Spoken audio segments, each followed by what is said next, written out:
के 5 सबसे खतरनाक और डरावने जंगल, जिनके नाम से ही लोगों की रूह कांप जाती है। और इन जंगलों में आज तक जो भी गया वो कभी वापस नहीं आया। नंबर 1 हाईगेट कब्रिस्तान, number 2 Cameron Park, number 3 Dering Woods, number 4 Dow Hill 1, number 5 Devil's Tramping Ground. ये है श्वांगकियाओ वैली, जहाँ पर एक समय बहुत बड़ी नदी बहती थी, लेकिन नदी के सूखने पर ये खूबसूरत जगह दुनिया के सामने आई, जहाँ पर आज के टाइम में लाखों टूरिस्ट आते हैं। ये है दुनिया का सबसे बड़ा क्रूज शिप, जिसका नाम रॉयल कैरिबियन है। ये इतना बड़ा है कि इसमें 20 फ्लोर और एक हेलीपैड है, और इसमें एक साथ 8000 लोग सवार हो सकते हैं। लेकिन वैज्ञानिकों को अंतरिक्ष में एक रहस्यमयी ग्रह मिला है, जो पूरी तरह से हीरे से बना हुआ है।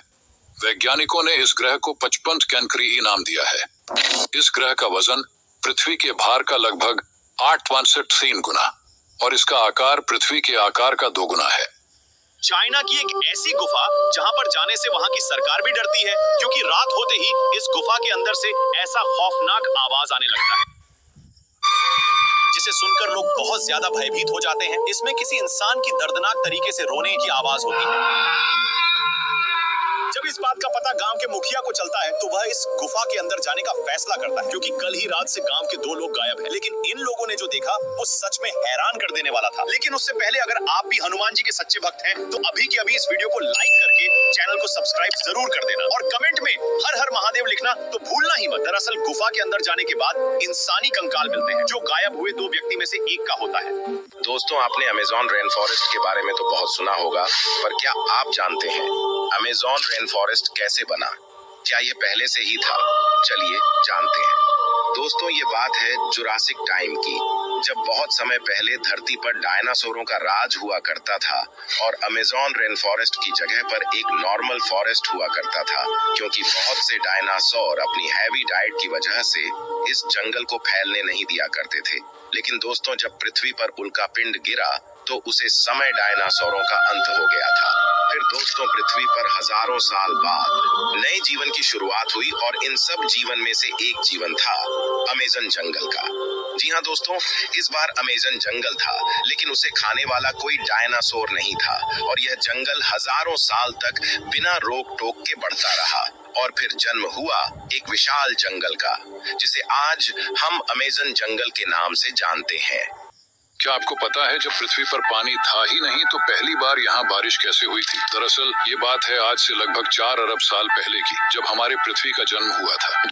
जन्म के बाद बहुत सारे उल्कापिंड पृथ्वी से टकरा रहे थे, और उन्हीं उल्कापिंडों में से किसी पर पानी था। यही पानी जाकर चट्टानों के अंदर समा गया, और धीरे धीरे समय के साथ पृथ्वी पर ज्वालामुखी फटने लगे। ज्वालामुखी की गर्मी की वजह से चट्टानों में जमा हुआ पानी वेपराइज होकर पृथ्वी के एटमॉस्फेयर में जमा हो गया। फिर कुछ सालों के बाद जब पृथ्वी ठंडी हुई, तब बादलों में जमा बारिश का पानी पृथ्वी पर वर्षा के रूप में गिरने लगा, और यह बारिश 1 या 2 दिन नहीं, बल्कि धरती पर लगभग 10 लाख सालों तक चली थी। ये बारिश इतनी भयानक थी, इसका अंदाजा आप इस बात से लगा सकते हैं कि आज 400 करोड़ सालों के बाद भी पृथ्वी पर मौजूद समुद्र वैसे ही हैं, और आज भी पृथ्वी के महासागरों ने 71% जमीन को कब्जा कर रखा है। आखिर इंसानों के बिना हमारी यह धरती कितनी सुंदर होगी। देखो, इंसानों के ना होने की वजह से 1 महीने बाद ही दुनिया की सभी नदियों में बिल्कुल साफ पानी बहना शुरू हो जाएगा। प्रकृति भी अपना पूरा काम करना शुरू कर देगी। धरती पर फैला पोल्यूशन एकदम से गायब होने लगेगा। चारों तरफ पेड़ पौधे उगना शुरू हो जाएंगे। हर तरफ हरियाली, और पृथ्वी पूरी तरह से प्रदूषण मुक्त हो जाएगी। इंसानों द्वारा काटे गए सभी जंगल एक बार फिर से फैलना शुरू हो जाएंगे, और अगले 1 साल बाद ही सर्दी, गर्मी और वर्षा के मौसम में पूरी तरह से अंतर आना शुरू हो जाएगा, और सभी नदियों में जलीय जीव काफी संख्या में बढ़ना शुरू कर देंगे। इंसानों द्वारा बनाई गई हर चीज पर कुदरत अपना कहर बरसाना शुरू कर देगी। सभी बिल्डिंग और इमारतों का नाश हो जाएगा, और अगले 10 साल बाद पृथ्वी पूरी तरह से हरे रंग की दिखना शुरू हो जाएगी, और इंसानों के ना होने की वजह से जंगली जानवरों का शिकार होना बिल्कुल बंद हो जाएगा, जिस कारण ये अपनी आबादी को काफी तेजी से बढ़ाना शुरू कर देंगे। देखो, जब समुद्र में लगातार जहाज बिना रुके चलते रहते हैं, तो कभी कभी इस तरह से जहाज पर नमक की मोटी परत जम जाती है, जिसे फिर इस तरह से हथौड़े मारकर हटाना पड़ता है। देखो, ये है नॉर्थ सी, दुनिया का सबसे खतरनाक माना जाने वाला समुद्री एरिया। नॉर्थ सी की टाइड्स काफी ज्यादा खतरनाक होती है। अगर हम इसको किसी और सी से कंपेयर करते हैं, इसमें स्विम करना बिल्कुल इम्पॉसिबल है। पर क्या होगा अगर हम जुपिटर पर माचिस जला दें? तो ये बात तो आप सभी को भी पता है कि जुपिटर हमारे सोलर सिस्टम का सबसे बड़ा ग्रह है, और ये एक गैस जिंट है जो 90% हाइड्रोजन, 10% हीलियम और जिसमें कुछ हिस्सा मीथेन और अमोनिया का भी है। अब इतनी ज्यादा मात्रा में हाइड्रोजन होने की वजह से ये किसी हाइड्रोजन बम से तो कम नहीं। तो ऐसे में क्या होगा? अगर हम जुपिटर पर माचिस को जलाएं तो क्या जुपिटर धमाके के साथ फट जाएगा? चलिए जानते हैं। अब इससे पहले आप जुपिटर पर माचिस को जलाएं, ये चीज जान लें कि आग को जलने के लिए ऑक्सीजन की जरूरत होती है जो कि जुपिटर पर नहीं है। तो माचिस को जलाकर जुपिटर को एक्सप्लोर करना पॉसिबल ही नहीं है। और अगर आप सोच रहे होंगे न्यूक्लियर बम जो हम इंसानों के पास सबसे पावरफुल चीज है उसको ले जाकर जुपिटर पर फोड़ दें, तब क्या जुपिटर बचेगा? तो मैं आपको बता दूं, साल 1974 में शुमेकर लेवी 9 नाम के कॉमेट के 21 टुकड़े जुपिटर से टकराए थे और इन सभी टुकड़ों से निकलने वाली काइनेटिक एनर्जी। जब दूरबीन की खोज भी नहीं हुई थी तब गैलीलियो दिन में सभी ग्रहों की गति और उनकी स्थिति को जमीन पर चित्रित करते रहते थे और अनगिनत कल्पनाओं में खोए रहते थे। फिर 1609 में उन्हें होलैंड में बने एक दूरबीन का पता चला। इस दूरबीन की सहायता से दूर ग्रहों को देखकर उनकी गति का अध्ययन किया जा सकता था। जब गैलीलियो ने इसके बारे में सुना तो उनके दिन और रात की नींद उड़ गई। वह हर वक्त उस दूरबीन के बारे में सोचते रहते थे, लेकिन उसे होलैंड से मंगवाना आसान काम नहीं था। इसलिए उन्होंने इस दूरबीन के निर्माण की प्रक्रिया को समझा और अपनी खुद की ही दूरबीन बनाने में जुट गए। एक चश्मे की दुकान से उन्होंने 3 स्पाई ग्लास को खरीदा और उन्हें ग्राइंड करके दूरबीन में फिट किया। आखिरकार उन्होंने होलैंड में बनी दूरबीन से भी एडवांस 20 गुना पावरफुल दूरबीन बना ली। और जब उन्होंने आसमान में अपनी नजर घुमाई तो चकित रह गए। उन्होंने जुपिटर के चारों तरफ 4 चंद्रमाओं को घूमते हुए देखा। यह दिन गैलीलियो की जिंदगी का सबसे खुशी से भरा दिन था। आखिर ऐसा क्या है कॉन्गो जंगल में जहां लोग जाने से डरते हैं? कहा जाता है कि ये जंगल क्षेत्रफल में जितना बड़ा है उतना ही डरावना और खतरनाक भी है, क्योंकि यहाँ 5000 तरह के स्तनधारी जीव पाए जाते हैं। माना जाता है कि यहाँ पर अजीबोगरीब विशालकाय जानवरों की प्रजातियां भी पाई जाती हैं। कॉन्गो जंगल दुनिया का दूसरा सबसे खतरनाक जंगल में से एक है। इस जंगल में ऐसे खतरनाक और भयानक जीव भी पाए जाते हैं जिसके बारे में आप कभी सोच भी नहीं सकते।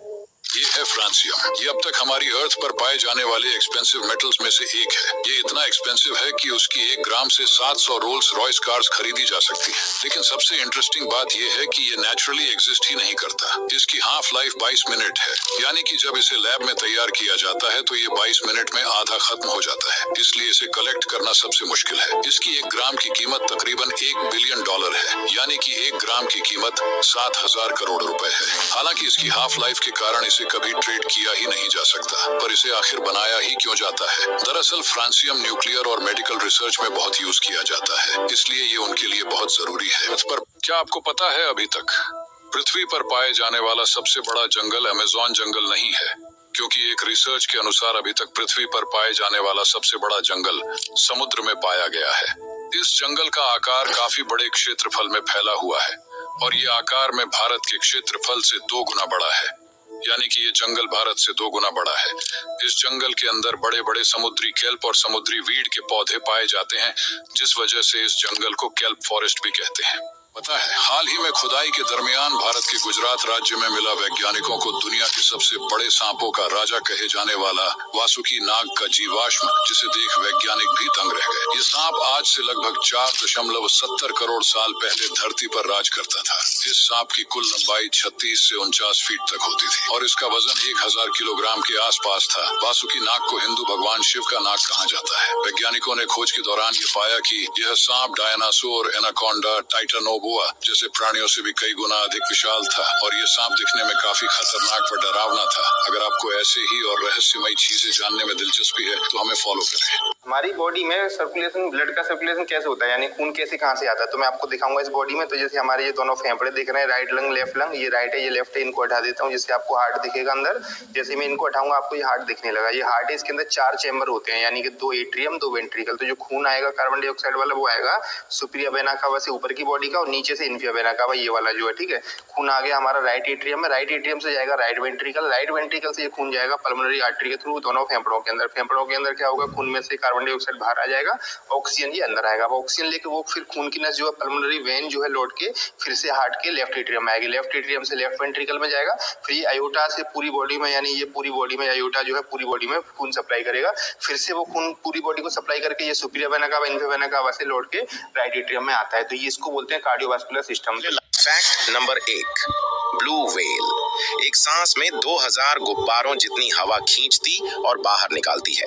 फैक्ट नंबर 2, धरती पर मौजूद तमाम मछलियों में डॉल्फिन ही एकमात्र मछली है जो मनुष्य की नकल कर सकती है। फैक्ट नंबर 3, डॉल्फिन अपनी एक आंख खोलकर सोती है और उसका दिमाग भी आधा ही सोता है, और अगर पूरा दिमाग सो गया तो वह पानी में डूबकर मर भी सकती है। फैक्ट नंबर 4, शार्क मछली करीब 40 करोड़ साल से इस धरती पर है। फैक्ट नंबर 5, सेलफिश एक ऐसी मछली है जो पानी में 109 किलोमीटर प्रति घंटा की रफ्तार से पानी में तैर सकता है। और आपको ऐसे ही वीडियो देखना पसंद है तो हमारे चैनल को सब्सक्राइब करें। घंटे की तरह देखिए, भारत के सबसे महंगे घर मुकेश अंबानी के मुंबई में बने एंटीलिया हाउस को माना जाता है, जो दुबई में बने बुर्ज खलीफा से भी महंगा है, लेकिन फिर भी इसमें कोई एसी नहीं लगा हुआ है। और तो और इस घर में एसी इसलिए नहीं लगाया गया क्योंकि एसी लगवाने से इस घर का लुक खराब हो जाता। तो आखिर इतनी गर्मी में भी इस घर में ऐसी कौन सी तकनीक का इस्तेमाल किया जाता है जो इस घर को ठंडा रखता है? चलिए जानते हैं। दोस्तों, एंटीलिया दुनिया का सबसे महंगा घर है जो 15,000 करोड़ रुपए की लागत से बना है। इस 27 मंजिला बिल्डिंग को चारों तरफ से खुला रखा गया है और इस घर में जगह जगह पेड़ पौधे भी लगाए गए हैं। इसीलिए ये एक अफवाह है कि मुकेश अंबानी के घर में कोई भी एसी नहीं लगा है, लेकिन इस घर में एक सेंट्रलाइज्ड एसी लगा हुआ है जो बाहर से दिखाई नहीं देता है। वीडियो अच्छी लगी है तो लाइक करें।